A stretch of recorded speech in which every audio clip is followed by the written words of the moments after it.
Talkin Baseball. This is Season 3, Episode 8, and we're coming to you from the frozen tundra land of Lunenburg, Massachusetts, on January 7th, the first Sunday in 2018. Yes, how old are we?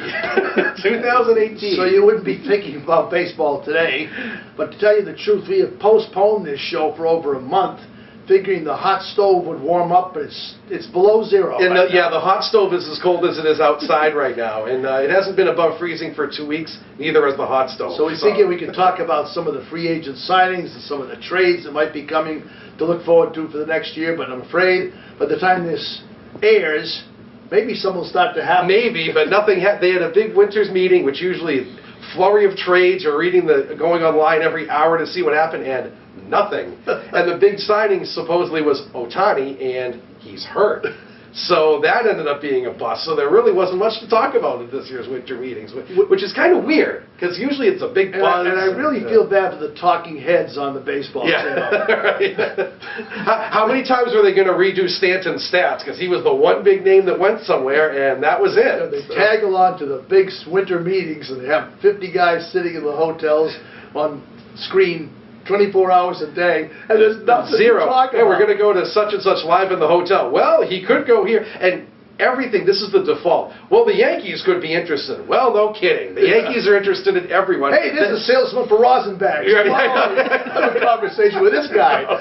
What's the total rosin bags you sold to the Cardinals this year? 300 at $1 a pop. So, yeah, it was, it felt kind of bad. The MLB Network was not the place to be this winter. There was not a lot going on. And, like I said, the Yankees are the default. The Yankees are interested in everyone. That's not news. I'm sorry. It got to be classic fake news. It did. So it did. Everybody had an idea. This could happen. Or this is the best fit. Yeah. So they go through the best fits. Well, they were throwing fits because nothing was happening. Well, then that's been fake news has been a lot in the media the last year. This was all fake news the last 2 weeks. There was nothing to report. So I think we'll start out the show then. We're going to call this the Janus show. Looking backwards and then looking forward. Looking back, we did our last show just as the season had ended. We were looking forward to the playoffs. Just starting. And as it turned out, the Red Sox playoffs were disappointing. They got blown away by the Astros for the first 2 games.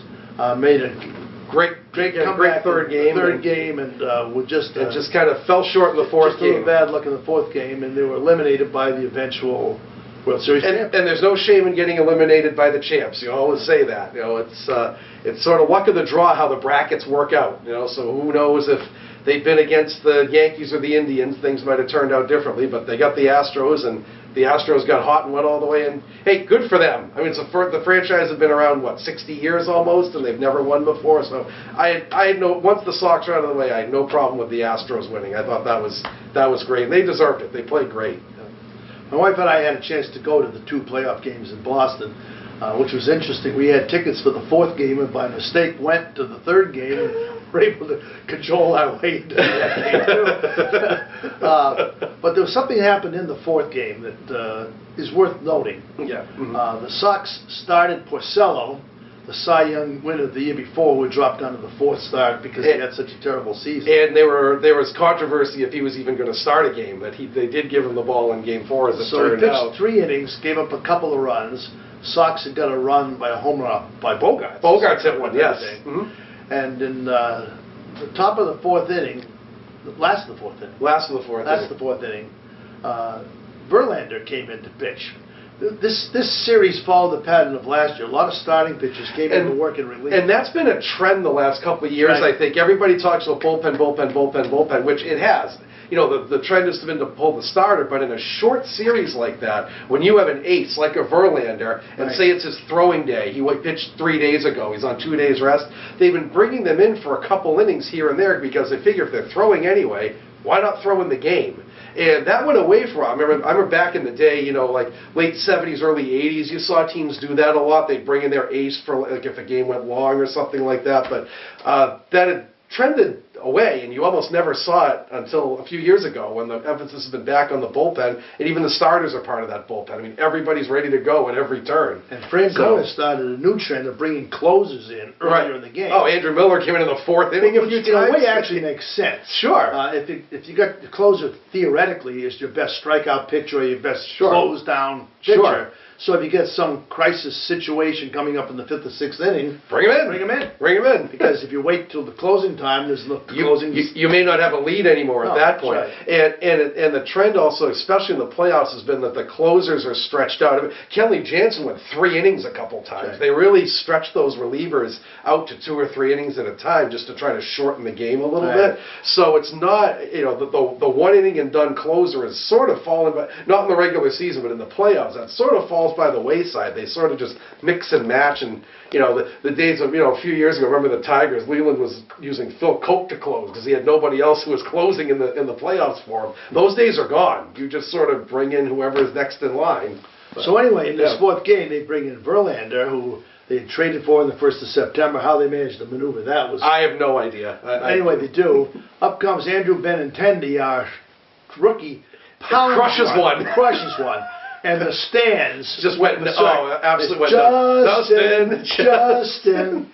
I want to claim to have a little bit of a hand in that. I went to the 5th game of the '86 World Series. Yes, you did. I remember this. And we got on Darryl Strawberry. Darryl struck out, and the whole bleachers started going, Darryl. Led by a few renegades like myself in the stands.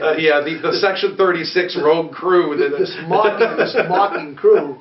And so we actually took that to me was one of the great moments of the year. It was. And Strawberry had a terrible series that year, too, which didn't help at all. And just happened again, this moment of beating Verlander for at least a moment. For 1 inning we did. We're ahead, and it holds up because who do we bring in? David Price. Oh, yeah, Price. David Price. No, that was the first game before that. Yeah. Sale came in. Sale came in with 3 days rest. Yep. And 4th, 5th, 6th, 7th. 6 strikeouts, no score. Looked great. And still had 3-2. Yep.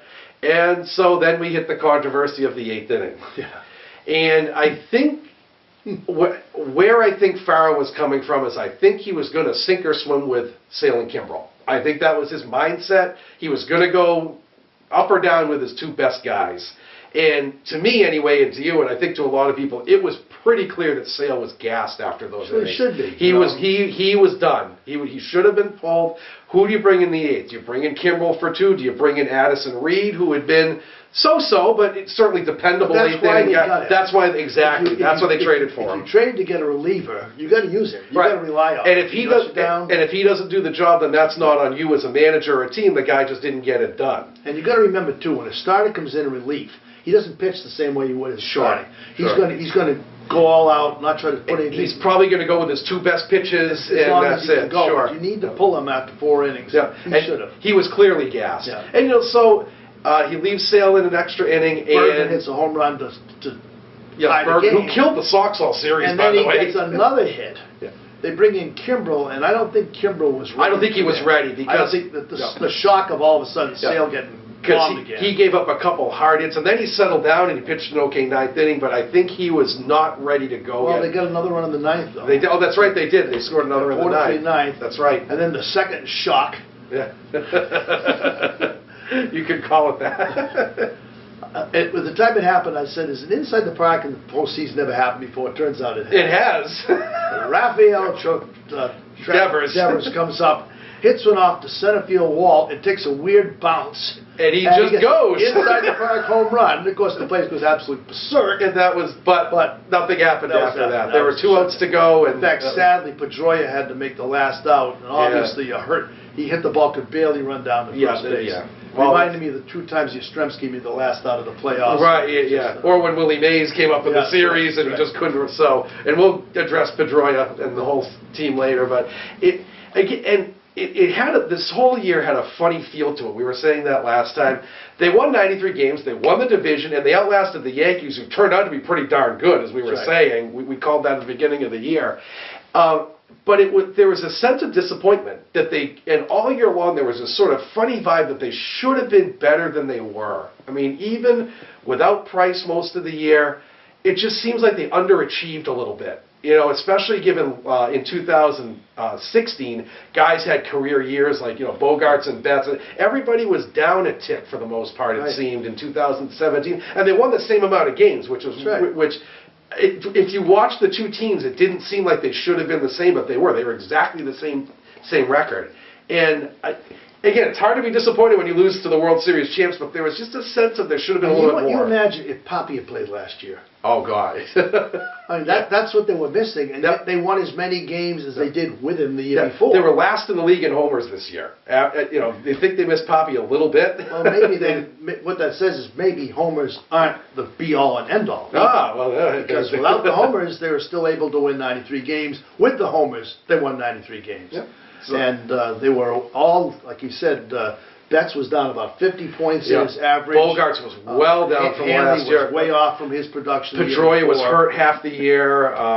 There was a lot of people trended Bradley down. didn't hit 29 straight games. No, that year. No, he didn't. He had 29 total. 29 total, yeah. The catching didn't quite hit the way it did the year before, although there's not much. You can't really complain about that. Vasello went from 22 wins to 11 wins. Yeah, and doubled his ERA in the process.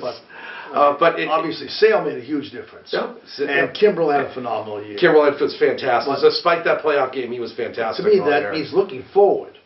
No one had a career year. Right. So therefore, there's a chance maybe next year it'll be better. In theory, they should be better. Price will be healthy for the whole year. You know, Benintendi has another year under his belt. That's going to help too, I think, because they put Benintendi and Devers had a lot of pressure put on them, especially at the end of the year. They really relied on Devers, who was 20 years old, but he's just coming up into this playoff race.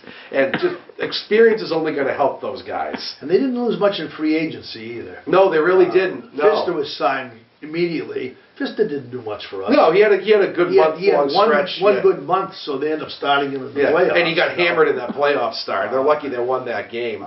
They're going to lose Addison Reed. They are. But he pitched 27 innings, so what was that? Well, and they're going to have Thornburg and Smith. Supposedly, they're both healthy. They're both going to be back. If they're healthy, those are great 7th and 8th inning guys. And they lost. I hope they re-sign Nunez. That's the. I do too. I do too, because especially with the health issues of Pedroia, and they're going to rely on Devers. You never know with a rookie what's going to happen. And they need someone who can fill in those spots. I don't think Nunez wants to be a backup. I think that's the problem. Right. But if they can work out a way that he can just rotate through the infield and give everybody days off when they need it, that would be ideal. You know, they sort of have that in Brock Holt, but Nunez is a much better player than Brock Holt is. Much rather have him.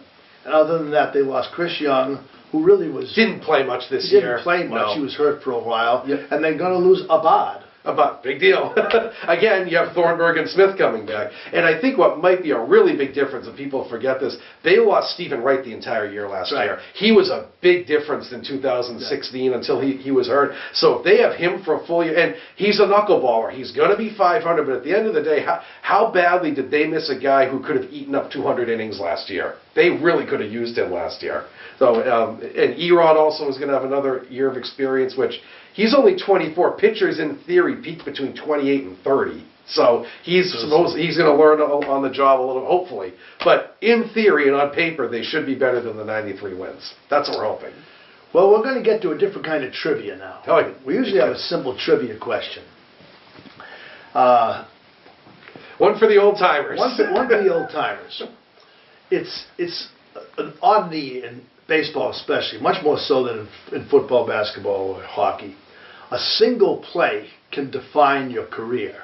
You're known by one, even if you've had a terrific career. Somebody like Carlton Fisk is in the Hall of Fame, but all people think about is the home run that he hit. One moment. Bill Mazeroski is in the Hall of Fame pretty much because he hit that home run in the World Series. So we thought we might talk about a few of them. Bobby Thompson. Sure. Maybe the most famous home run ever. Yeah. He had a long career. Yeah. I don't wonder how many people out there know he played for the Red Sox for a while toward the end of his career. He did. He had one home run. The Giants win the pennant. Don Larson was 3-21 with the Browns one year. He pitched the perfect game in the World Series. And that's what he's known for. In Yankee Stadium, inside the stadium, there's a statue of him pitching to Yogi Berra from an exact distance with balls all along the way, commemorate that one moment. That one lucky start that he had, because let's face it, a perfect game is a lot of luck, too. It's a ton of luck. There were a couple of catches made in that game, though, just phenomenal. And he never pitched before it was just luck against a great Dodger team. Don Larson, here we are talking about him 60 years later. And he had one great moment.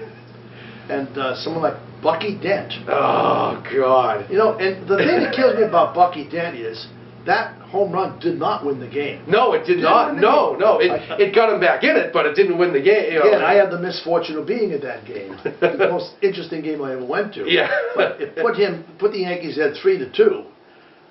And then they brought in Bob Stanley. And Bob he Stanley gave up a home run to Reggie Jackson. And that was the winning run. That was the killer right there. That put him at 5-2. The Sox came back with 2 in the 8th inning. Could have beaten them in the 9th. But Bucky Dent's home run is what's remembered. That's what's remembered, because he was the number 9 hitter, and he hit about 180 that year, or some ridiculous thing like that.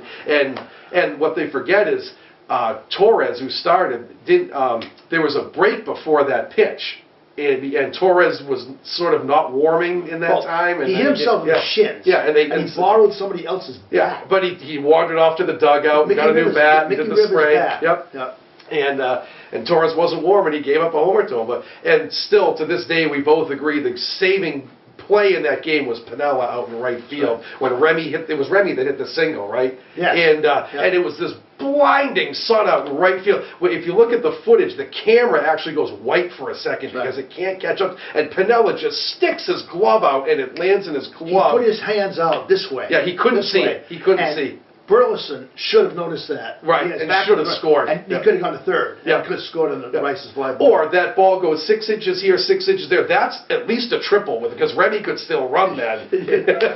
As Remy said several times, it goes by Piniella, there's a statue of me on Yawkey Way. It's true. that would have put them ahead, and they would. Who knows if they would have won. But Bucky bleeping Dent made him famous. Yep. It did. Actually went on to have a good World Series after that. He did. All you think of Bucky Dent. And then the Yankees call him out to pitch, throw out the opening pitch against the Red Sox to try to dig at him a little bit. And that was the one thing he did in his career. How about Aaron Boone? Oh God, Aaron Boone, the new manager of the Yankees.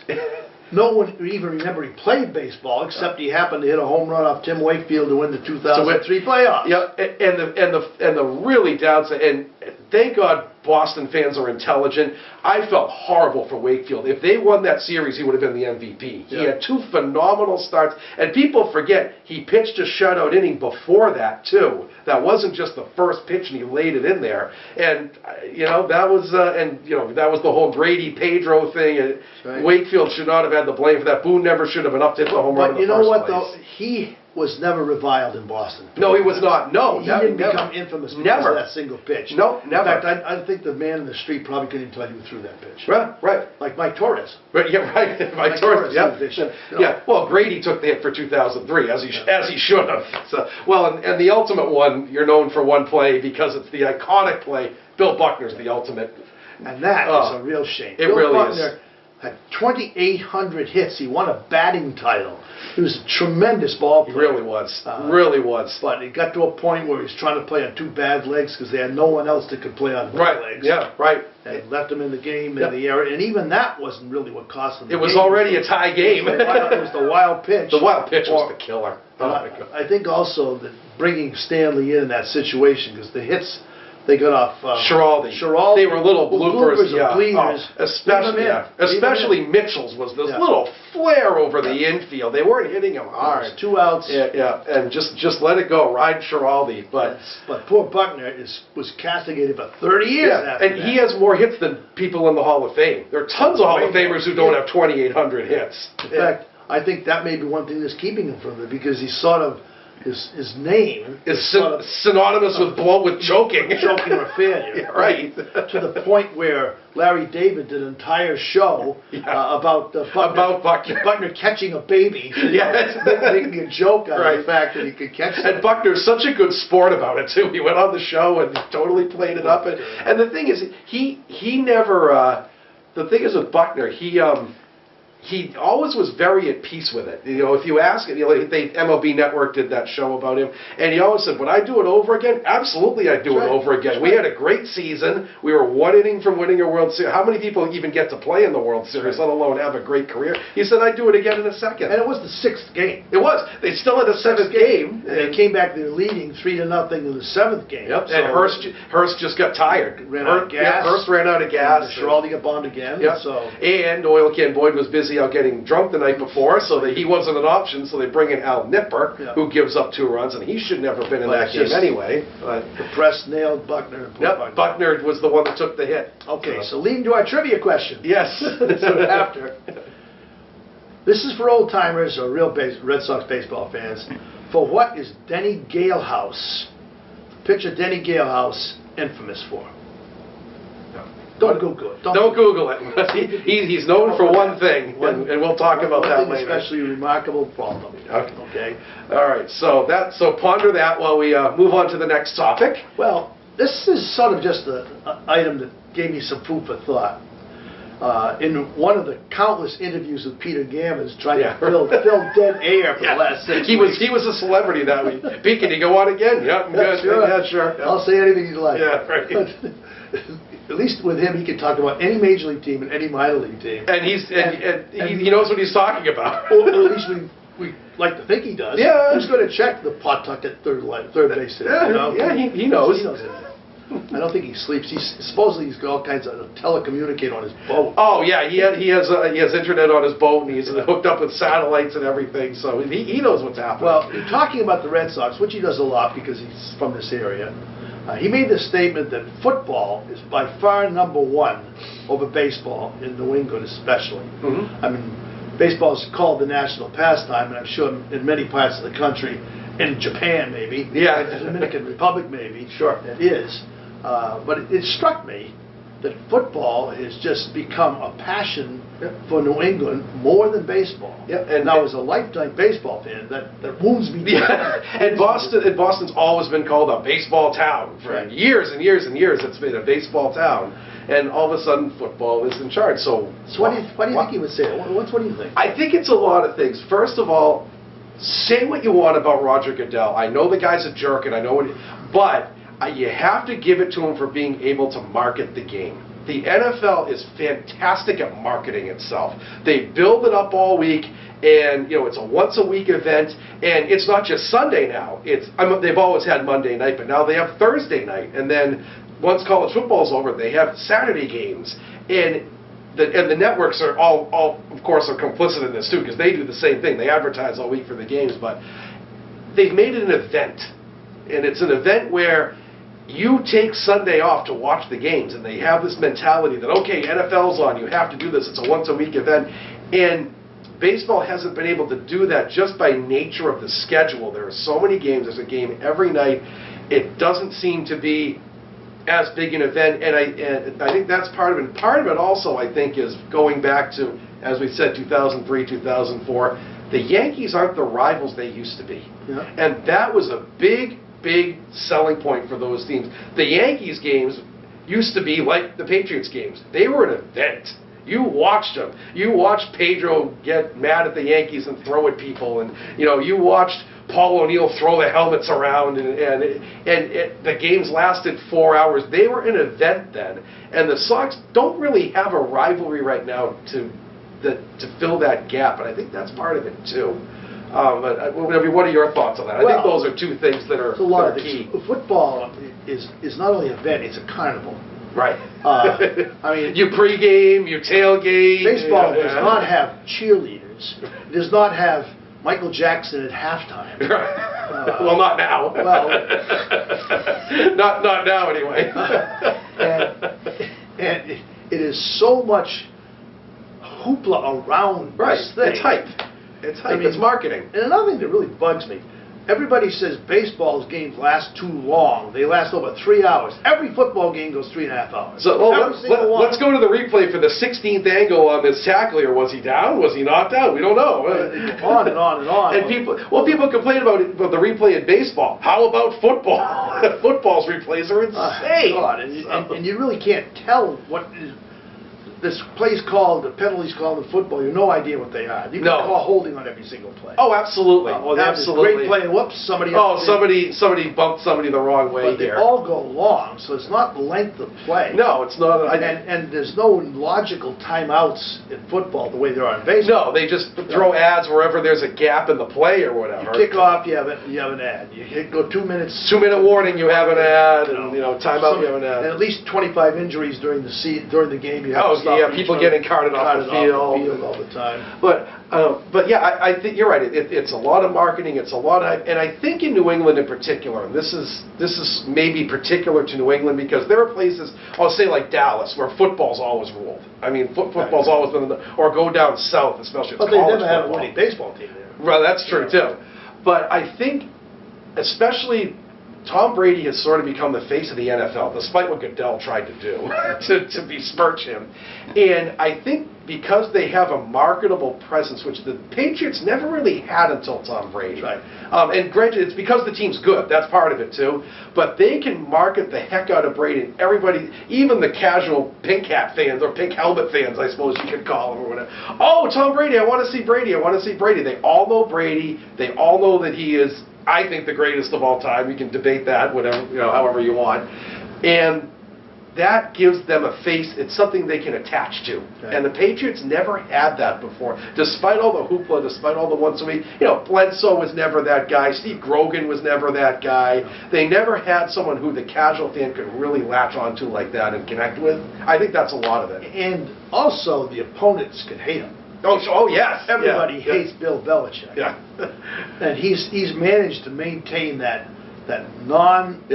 verbal approach. That gruff sort of attitude. And everyone in New England loves it, and everyone outside of New England hates it. But believe it or not, we're the Yankees of the NFL with the Patriots. But everybody across the country knows them. Yes. Yep. Everybody knows them.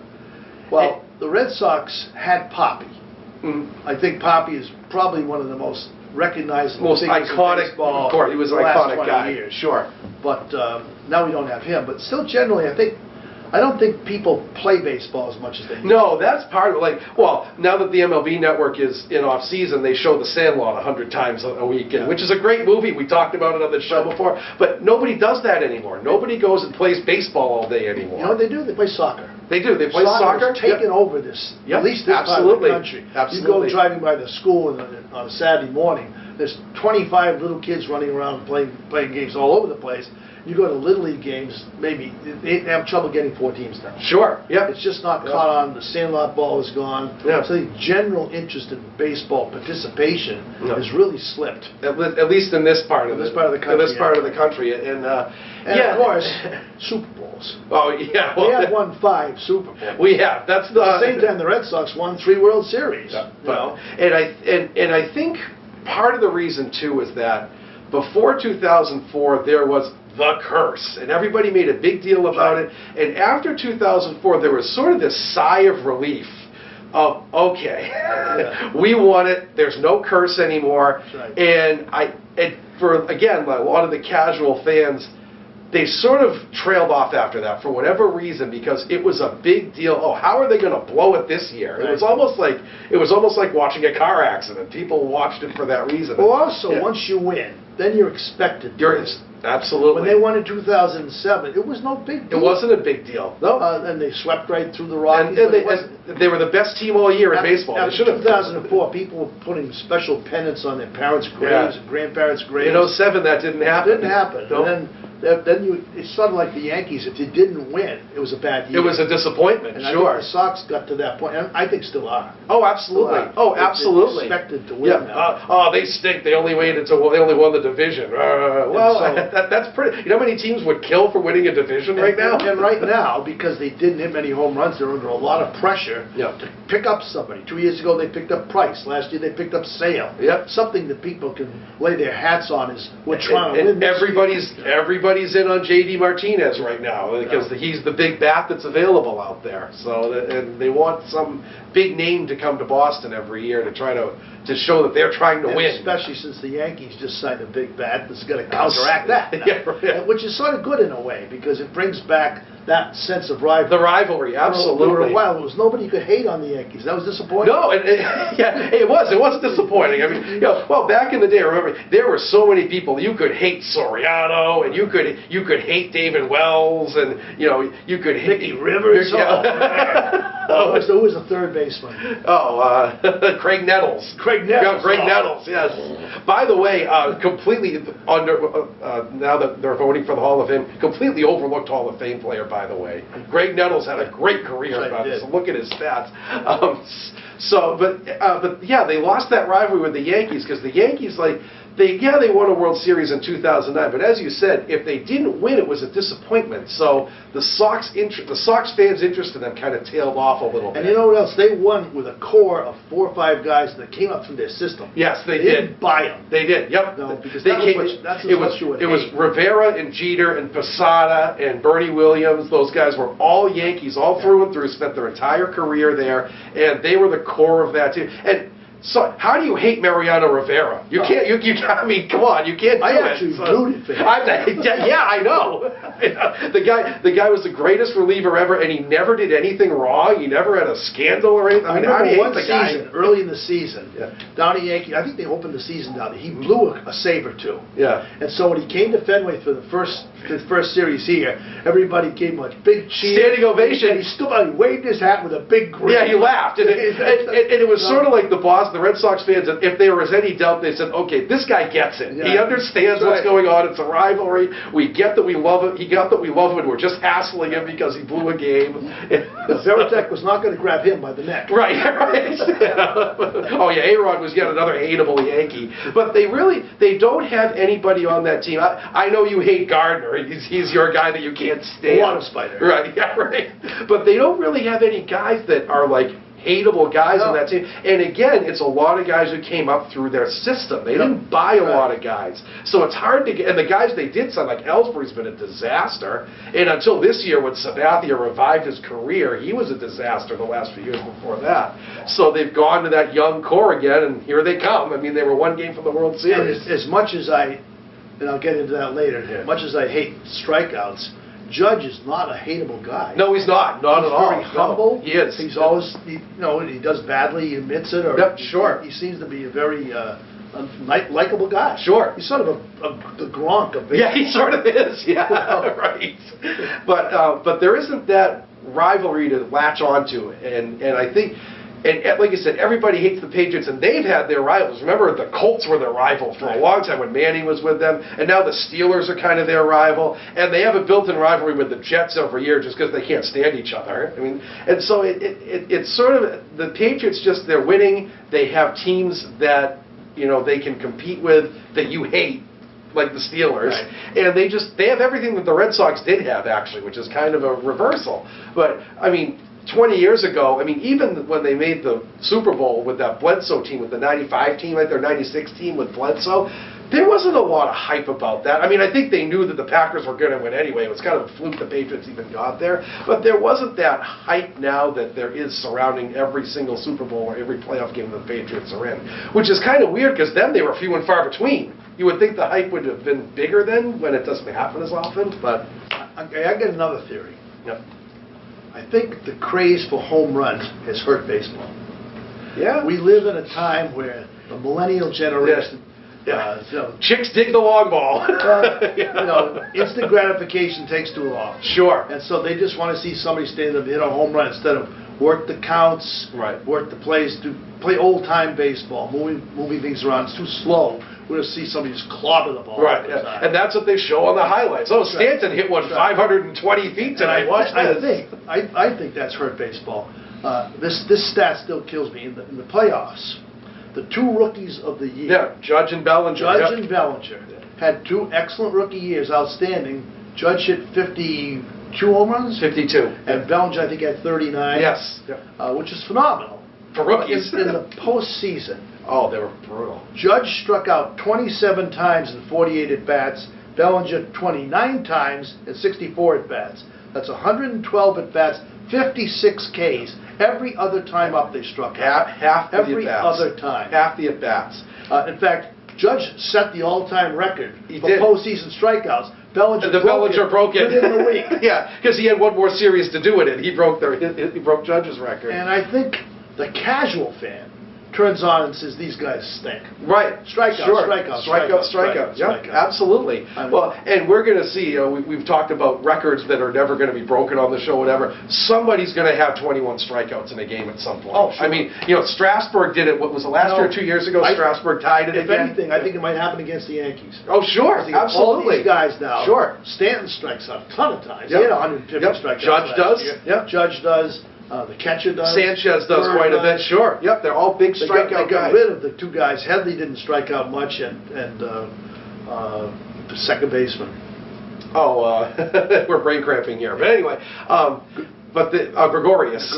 Gregorius is the shortstop. He's a contact guy. Gardner's a contact guy. All these guys that swing from the heels, get up against Sale on a good day. Oh, forget it. And I think the mentality is, well, you know what?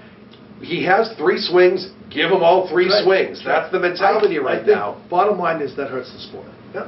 At least to people our age. Right. Oh, well, we were talking about it before. Jerry Remy's the classic example of an old-time ball player. Right. 2 strikes, you choke up, you try to go the other way, you try to make contact. Even if you make it out, you move the guys over. That mentality is totally gone right now. I love to watch guys like Rod Carew bat. Oh, yeah. Right. Yes, sure. Yep. Or Ichiro hit. Yes. Oh, Ichiro was just great. Slap the ball around, be able to hit any situation. Yeah. I would much rather have Boggs batting than Judge batting in a crucial situation. Sure. Oh, how many times did Boggs just slap the ball over the shortstop's head on a horrible pitch, too? He would just go, just hit it right over. So, Starlin Castro. Castro, that's the name. When you get older like us, now that it's 2018. Yeah, he was an excellent contact. Yes, he was. But they've got 5 or 6 guys, and also 2 young kids. If they stay with them, there's Torres is going to be playing third. Yeah, that's right. Yes. That's okay. That's a prediction out there, folks. Someone's going to try to strike out 21 Yankees in the course of this year. Okay, there we go. You have it right here. Okay, and the other one is this. Stanton and Judge will strike out 300 times before they get 100 home runs. I think you're going to be right on that. I absolutely think you're going to be right. Well, that's another, like you said with the strikeouts, it used to be a bad thing if you struck out. Now nobody cares if you strike out. I mean, the strikeout forever was like 170 in a season. That's been broken about a dozen times now. Now guys are topping 200 strikeouts in a year. I think, didn't Mark Reynolds have 212 one year? He's done it twice. Yeah, that's an absurd amount of strikeout. But he hits 30 homers. He revived his career this year with the Rockies. He had a fantastic year. I thought he was done. But that's a record that just keeps getting broken every couple of years. Somebody strikes out 220 times. Okay, that's a new record. Well, I just think of it this way. You strike out 200 times. Say you strike out 100 times. You put the ball in play another 100 times. Just by percentages, that's 25 more hits. Something's going to happen. Right. 10 more errors. Right. Somebody can move the runners around. Sure. The strikeout does nothing. Yep. It sits there. Yep. And how many times of little bloopers and flares and rollers, they turn into hits. So if you make contact, I think it's bad for youth baseball too. Yeah, you see absolutely. 6-year-olds out there holding the ball at the bat at the very end, just trying to hit the ball hard all the time. And you lose skills. You used to teach kids skills. Eye on the ball when you catch it, and keep your eye on the ball and choke up, and get down to the glove. They don't teach that anymore. And the same thing with the pitchers. You're going to have these kids who are just going to try to throw 100 miles an hour all the time, and that's how rotator cuffs get hurt and things like that. And so nobody is an off-speed artist in baseball anymore. They all try to just blow everybody away 100 miles an hour. Well, maybe Stephen Wright will. Yeah, Stephen Wright. But think about. I'm just trying to think about. There's nobody like, say, like the Sox had in a couple of years. There's nobody like a John Burkett, who tops out at like 85 and just sort of finesses his way through the lineup. Those guys just don't exist anymore. Everybody throws 100, just blows everybody away. Well, they don't care now if starters don't go very deep. That's true. That's true, too. A starter that can go 6 innings a game is... That's a victory. Great. Because they got 3 or 4 guys in the bullpen that just come in and throw the ball speed of light. You're right. And, they do. They have Aroldis Chapman who throws 105. And they play that up, too, because there's something on the scoreboard. Oh, yeah. Baseball with 101. Oh, yeah, and they have the flames that come out and everything. And you're right. Now you're not required to pace yourself for 9 innings like you used to. You just throw the ball, and even even it's not even if you're pitching well, it's 100 pitches. Oh, we got to pull them. We have to pull them after 100 pitches. That's too much for a starter. Yeah, one of the great moments this year was when Rafael Devers hit the Yankee reliever. Yeah, that's right. I think he threw 111. Yeah. And Devers was all over it. He crushed it deep. It was like shocking. There was a great footage on YouTube of the Yankee fans watching that game, and did that just happen? Wait a minute. And his mouth just dropped. Did he just hit that up Chapman? Wait a minute. Chapman can't possibly hit. That was one of the great moments of the year when Devers did that. That was fantastic. He had a couple great moments. But anyway, that's sort of, and it's something to look for. I mean, especially with the Patriots heading into the playoffs right now, football has become the top game in New England rather than baseball. And I think you're right. I think part of it is the instant gratification of the millennials too. Baseball doesn't lend itself to that. Football does. So that. Okay, now, by probably 2025, Brady will retire. Yeah, maybe. So, what happens when he retires? Does football stay number one? Because, like I said, the Patriots fans expecting to have a great season every single year. And this year, they were predicted to go 18-0. Yeah, and they didn't, but they're still the top seed. Yeah, and does Belichick go at the same time Brady does? Yeah. Are they a tandem package? When Brady retires, Belichick says, I'm done too? They've already probably lost Patricia to the Lions. Yeah, I heard that today too. Yeah, Patricia is going to be interviewed for the job. So what happens if they have a lousy season? No. Brady is going to hit a wall at some point. He's going to. So yeah, will they remain the top draw? Say they go 5-11 all of a sudden. Yeah. Okay, are they still going to have that big audience that they have right now?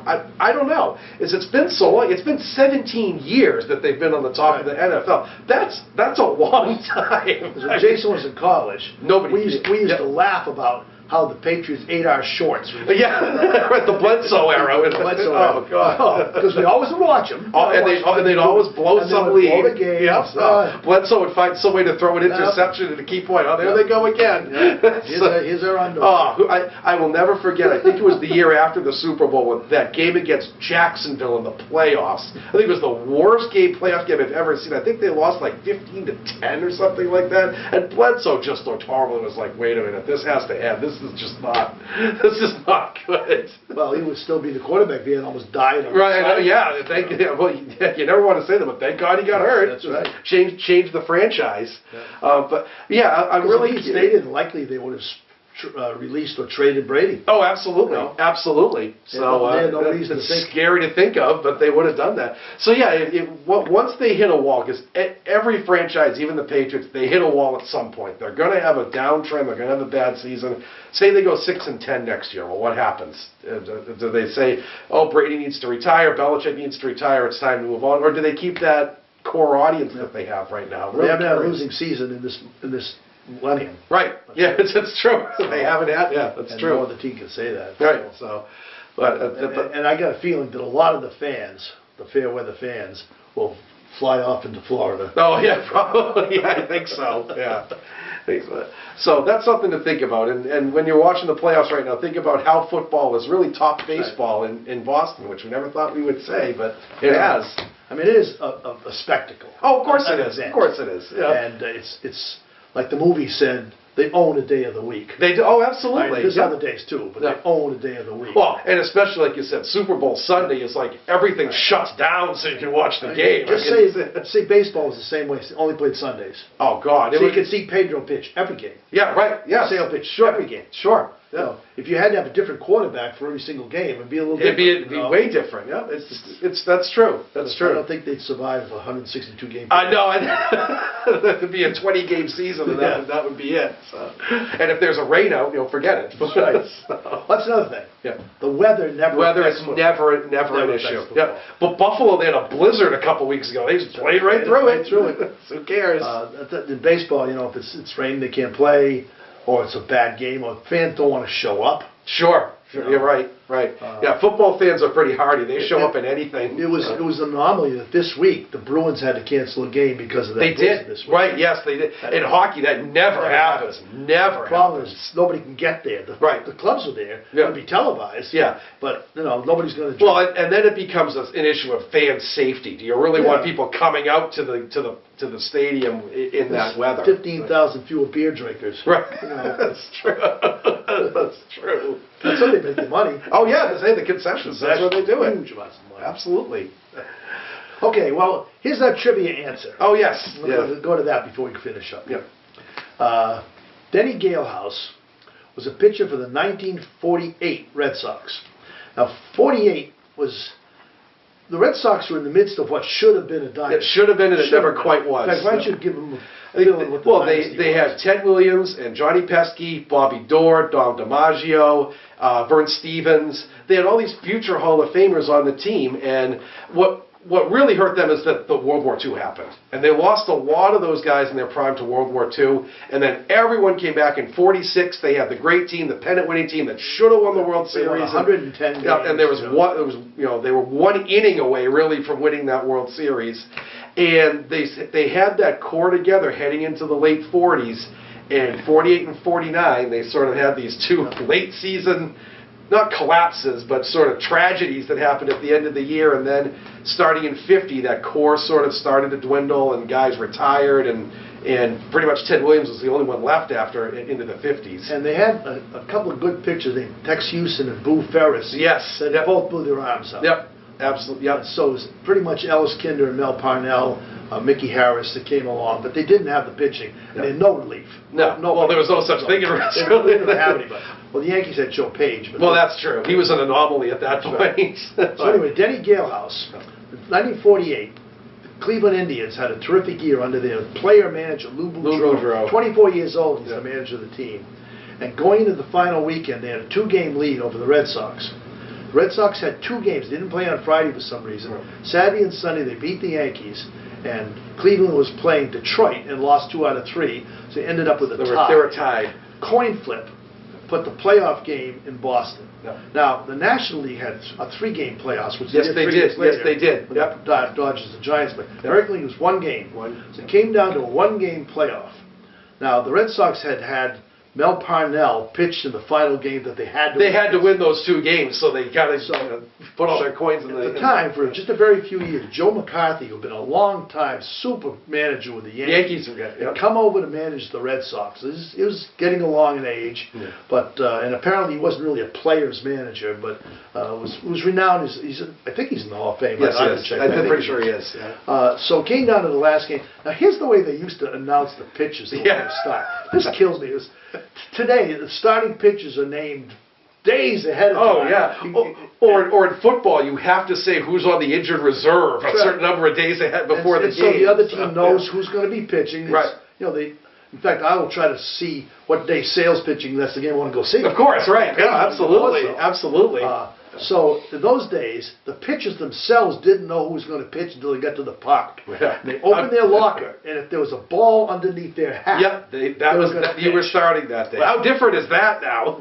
So Joe McCarthy had decided that Ellis Kinder, who had quite a career with the Red Sox, even though he was an alcoholic. I think he won 25 games that year, didn't he? And he also turned out to be a great reliever. Yes, he did. He was their first really good reliever. I don't know if old-timers remember, he used to play golf up at Oak Hill, get drunk, and drive back to Boston and pitch at night. Yeah, right. Remarkable. Right. That's not tales out of school. That's verified, yeah. So anyway, just before the game, McCarthy walks out on the field, and he sees a wind is picked up blowing to left field. Well, left field for the first 60, 70 years of Fenway Park was renowned as being a terrible place for lefties to pitch. Right. You load up the lineup with right-handers against the lefty, and before there was this big broadcasting booth behind the screen at Fenway, the broadcasting booth used to be literally at the top of the net. Right. And the balls would just roll in the booth off the net. And so this wind would come over the wall. The wall was not there. It was this one level thing. Darth Vader helmet part of the park wasn't there, and so the northeast winds would come in and assist the balls going over the wall. Oh, like Bucky Denshomer. Hey! Bucky Denshomer's the classic example of that. So he decided he better not play Kinder, put Kinder in, and he picked Denny Galehouse, who was a fourth or fifth, really reserve starter. I think he was 8 and 7 going into I think he was, and I think he was pushing 40 too. I think it was the last year of his career. Yeah. But he was a righty. Yeah. So they put him in the game, and the very first inning he gives him a home run. The Red Sox counter with a home run. And in the fourth inning, he walks 2 guys to start the inning off, gives up another home run. Lou Boudreau hit 2 home runs in the game, putting him down 4-1. They bring in Kinder, but by then... And Kinder was not... The Sox lose 8-3, so they blow it, and Denny Galehouse becomes synonymous with another stupid decision. Right. In fact, the story goes that Lou Boudreau saw Galehouse warming up, and he laughed, and he said, "Oh, they must have their real guy warming up in the tunnel or something like that." He could not believe that Galehouse was starting that game. They thought it was deception, right? So they couldn't be ready. They couldn't believe it. Get him. Yep. So that's somebody who is known for one bad game, and he didn't have a great career, but that's always what he's going to be known for, is the one game, the stupid decision that McCarthy I said that made. game was played in 48. I started following Red Sox in 50, and all my uncles and dad were talking about Denny Galehouse all the time. And who's that? Yeah, and the bad thing is in 49 they had the season ended pretty much the same way. They went into the last weekend and they lost 2 out of 3. And well, they won the last game, which was meaningless at that point because they were tied, and they lost that pennant by 1 game too. So 2 years in a row they lost by 1 game, 48 and 49. So maybe current day Mets fans might relate to that, but other than that, nobody's come that close that many times. Yeah. And in 1950. The team had 303 for a team average. Imagine 303 for team average. That's scary. 7 of the starters had averages over 300. Williams hit 369, but they came in short that year to who else? And they had no pitching that year. All those pitchers had blown their arms out at that point, which then was common. You pitched your 9 innings. They could have easily been a dynasty from probably 40. Well, 41. Count the war years. Right. Yeah. From 40. Probably 46, 7, 8, 9. 5 or 6 years they should have been a dynasty. Yeah. And the Yankees were just that better, and then the Yankees only lost twice for the whole 50s. Right. Yeah. Which is why I hate them to this day. Yeah, that's why we all hate them. So look up Denny Galehouse, and then it's the first thing you see listed under his name when you Google him is Denny Galehouse, known for the 48 playoff. The trivia answer is Denny Galehouse blew the 48 playoff game against the Cleveland. And never should have been out there in the first place, but that's what happened. So Jake, let's take a quick look forward now.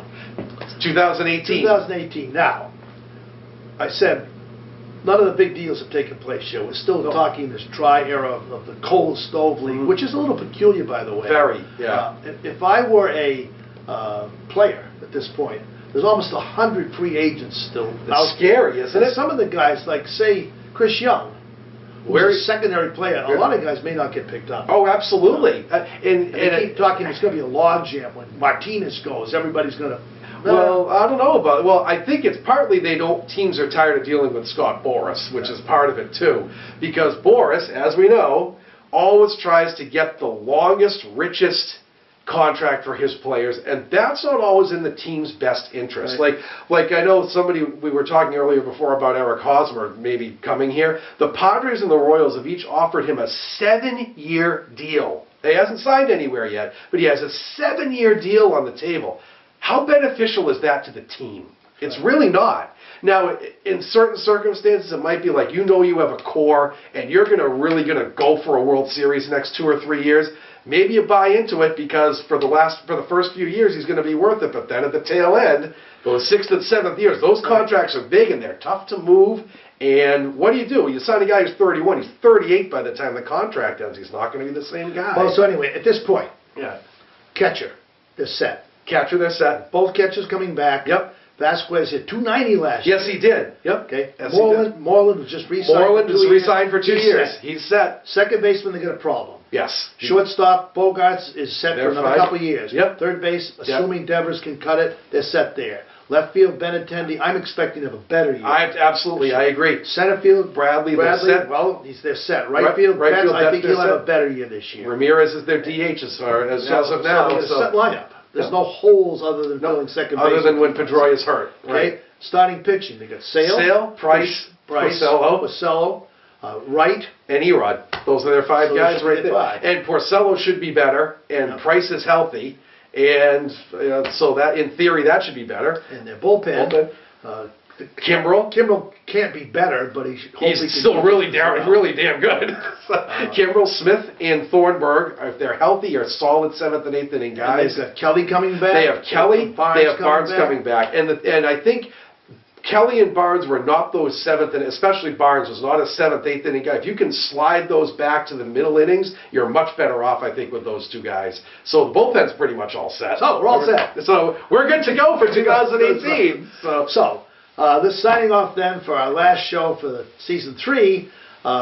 Season 4 will start out by saying, yeah, maybe they'll assign somebody, maybe they won't. Who knows? Who's going to have... It's only 80 days away, folks. It is. Catchers and pitchers report in just a few weeks. 34 days, I think, or something. Baseball's also done a great job of maintaining interest throughout the year. Oh, Truck Day! Truck Day is a huge day in Boston. They spread out. The playoffs go a month, then they have all these meetings. And they went to the playoffs went to November this year. And I think the new Hall of Fame member is going to be mentioned pretty soon. Yes, maybe that'll be a discussion for next time too. The Sluggers and the Golden Gloves. And then spring training goes on. So there's something to watch every day, except on the baseball channel where they say the same thing for 6 weeks. Yeah, or they show the Sandlot, or For Love of the Game, or the baseball Ken Burns series. So in any case, baseball rules. Yes, at least with us all year it does. Channel 914 is a constant on our. So stay warm, and we'll see you in on. Take care. Thank you. Yes.